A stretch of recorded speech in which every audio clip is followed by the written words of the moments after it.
नमस्कार east India जानी kitchen को आपण को बहुत बहुत स्वागत जनाऊँगी।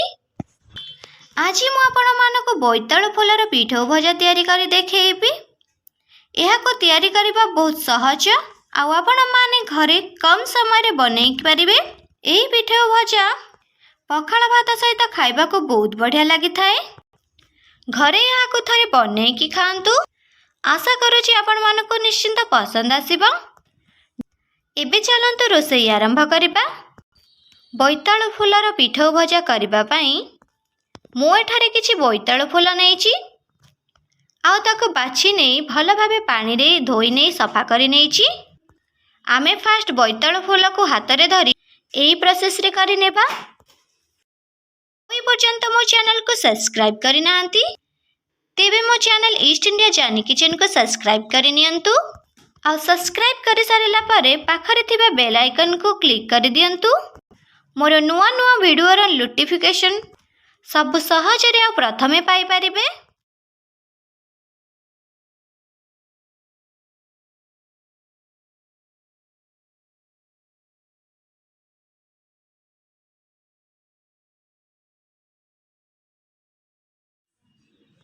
एबे मु चावल को बतराई नहीं थिली ताको भल भाबे धोई नेइछि। एबे यहा को ग्राइंडिंग करि नेबा।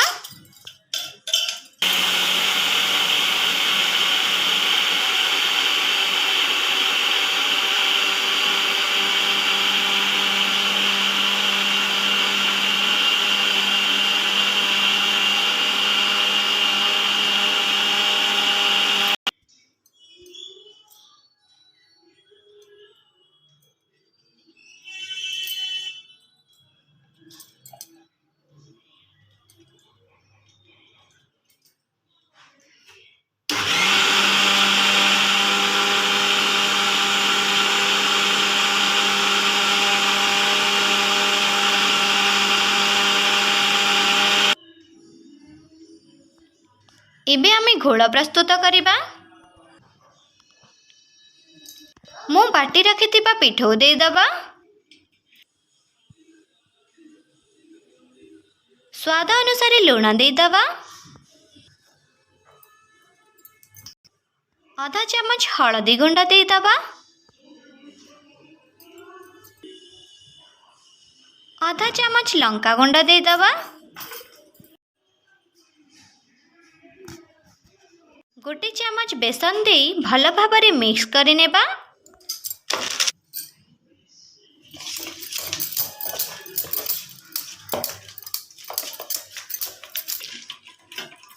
बेसी पतला कि बेसी मोटा करिबानी।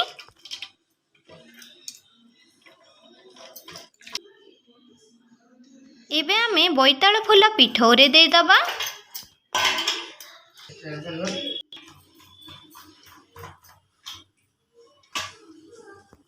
एबे मु पैन को गरम करि नै थिली। एबे सेथिरे 2 चम्मच सोरिष तेल दे दबा।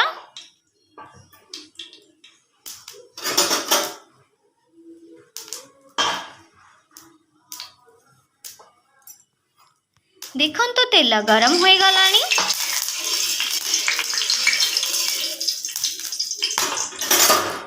एबे सेथिरे बोईतालु फूल पिठौ सब दे दबा। दे किछि समय भाजी हेबा पई छाड़ी नेबा।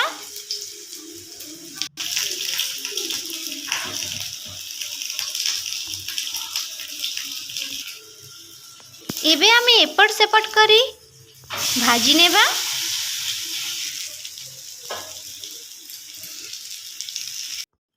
देखंतु मोर बोईतालु फूल पिठौ भजा प्रस्तुत होई गला। एबे आमे गोटे प्लेट को बाहर करि नेबा। तो मान आमर प्रस्तुत हो जाइछि बोईतालु फूलर गरमा गरम पिठौ भजा। एमिति निश्चिंत थरे बनै कि खांतु। आपणकर अनुभूति मते कमेंट बॉक्स रे जणातु। आजिर रेसिपीटी जदि आपनको भल लागि थाए प्लीज लाइक करिवे, शेयर करिवे। ए पर्यंत जदि मो चैनल को सब्सक्राइब करनांती प्लीज सब्सक्राइब करि नेबे। मो वीडियोटी पूरा देखिथिबारु बहुत बहुत धन्यवाद। आसुची आज्ञा नमस्कार। पुणी थरे आसीबी नुआ रेसिपी नहीं की।